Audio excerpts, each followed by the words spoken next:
everyone, welcome back to my channel IELTS with Theory. So in this video, I'm going to share with you guys the way how to code data for task 1. Actually, up to now I have made 3 videos so far for I like to share with you guys the way how to deal with one of the 2 productive skills, that is writing. I have the first one is about how to write the introduction. The second one is how to write overview sentence, and the third one is like how to find out key features for writing task 1. And this video is a sequel for my series. So are you ready to start now, guys? Let's start. Okay, so the first rule is very simple. You just use brackets. So you put the number into the brackets, and we will have, this is the first rule to code data. Is it simple? Alright, so let's start with rule number 1. Rule number 1 actually is very simple. We just use parentheses, and then we just put the numbers or the figures that you want to state to explain more for the key features, and then we can have the first way to state data already. Okay, let's have a look at the example. I use a pie chart here as an example. You know, this pie chart is a little bit boring, not eye-catching to look at because it is black and white. Okay, so I'm going to give you 2 versions of example. The first one, some simple sentences describing the pie chart, and then in these sentences you don't see any data included. And the second version, I put some numbers in so that you can see like the differences between sentences with data and sentences without data. Okay, so let's see. We have white as the first common color. If you look at the pie chart, you will see the biggest segment is white. So I put white is the most common color. Okay. The second one, I compare between black and gray. So I have black is considerably more well known than gray.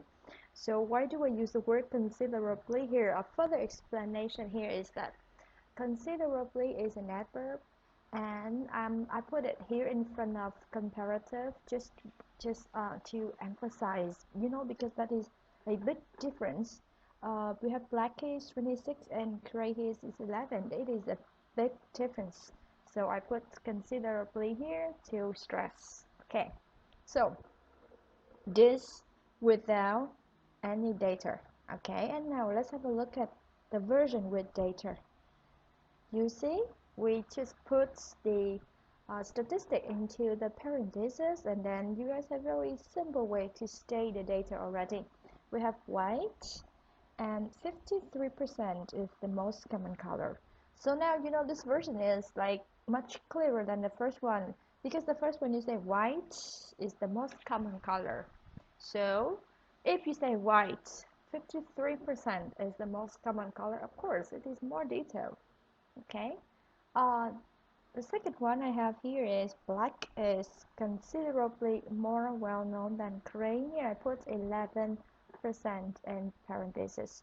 Actually, you can put black parentheses 26% and is considerably more well known than gray 11%. Alright, so see, that is the first way. Alright, so now it comes to the second rule. The second rule, we use relative clause for coding data. Alright, so let's move on to rule number 2. We have rule number 2 here. We use relative clause. Okay, use relative clause, or here I put adjective clause. What does it mean? Actually, relative clause in this case play a role of an adjective in a sentence to modify or to give more further more meaning to the noun standing before it. That is the reason why we call it adjective clause. Okay, so this adjective clause is introduced by a relative pronoun which, and what comes after it is an appropriate verb. It means the verb that is suitable to the meaning of the information.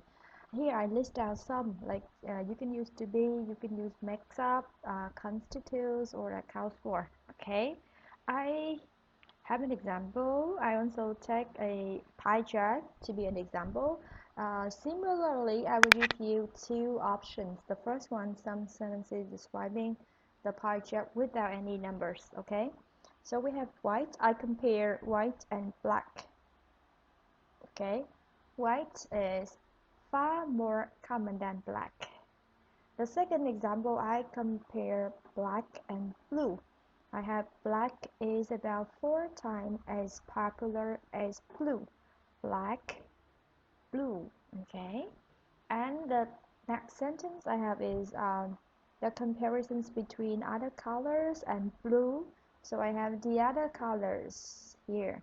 The other colors are considerably less popular than blue. Okay. So let's see how different they are after I add some numbers. Okay, so I have a white, which is 53%. You know, when you put some numbers into sentences like this, you will give a clearer picture for your sentence, which is 53%. Is far more common than black. So black, how much black which makes up 26%. Okay, and the second example, let's have a look. We have black, which constitutes 26% here. Black, okay, 26% is about 4 times as popular as blue. Okay, so how much does blue account for? We have blue, which is 8%. Okay, so of course the second version, I mean the version with data incorporated, is like much clearer than the first one without any data or statistic. Alright, so let's move on to the last rule. Alright, and this is the third rule. The third rule we use phrase. It is called participle phrase, and that is present participle phrase. It means it has a form of verb ing. Alright, so let's move on to the last rule. Rule number 3. Rule number 3, use participle phrases. So participle phrases, what it is, actually it takes a form of verb ing. Alright, so let's have a look at the example for clearer image. I use the same pie chart here. I have the first version, again, no data are included. We have the other colors and blue. Okay, so I have the other colors are considerably less popular than blue, and white is the most common color. You know the same example. So I use participle phrase here to state more data for my sentences. I will have the other colors, which is 2%. This one we use relative, no, actually that is adjective clause is in rule number 2, right? The other colors, which is 2%, are considerably less popular than blue. And then I use the verb account for. And I use accounting for, that is actually verb ing, right? So in this case, we call it participle phrase. Accounting for 8%. Alright, so this is a new way to state data in our sentence. Besides using adjective clause, we use a participle phrase so that we don't repeat the structure. Okay, now let's have a look at the example. Example number 2, we have white is the most common color, making up 53%. Alright, so the word make up, we put ing after that, and then we have participle phrase already to quote our data. Okay, so I have just finished talking about 3 rules for you guys to quote data in task 1. They are very simple, right? Right, we have just finished talking about 3 rules for quoting data in IELTS Writing Task 1. They are very simple, right?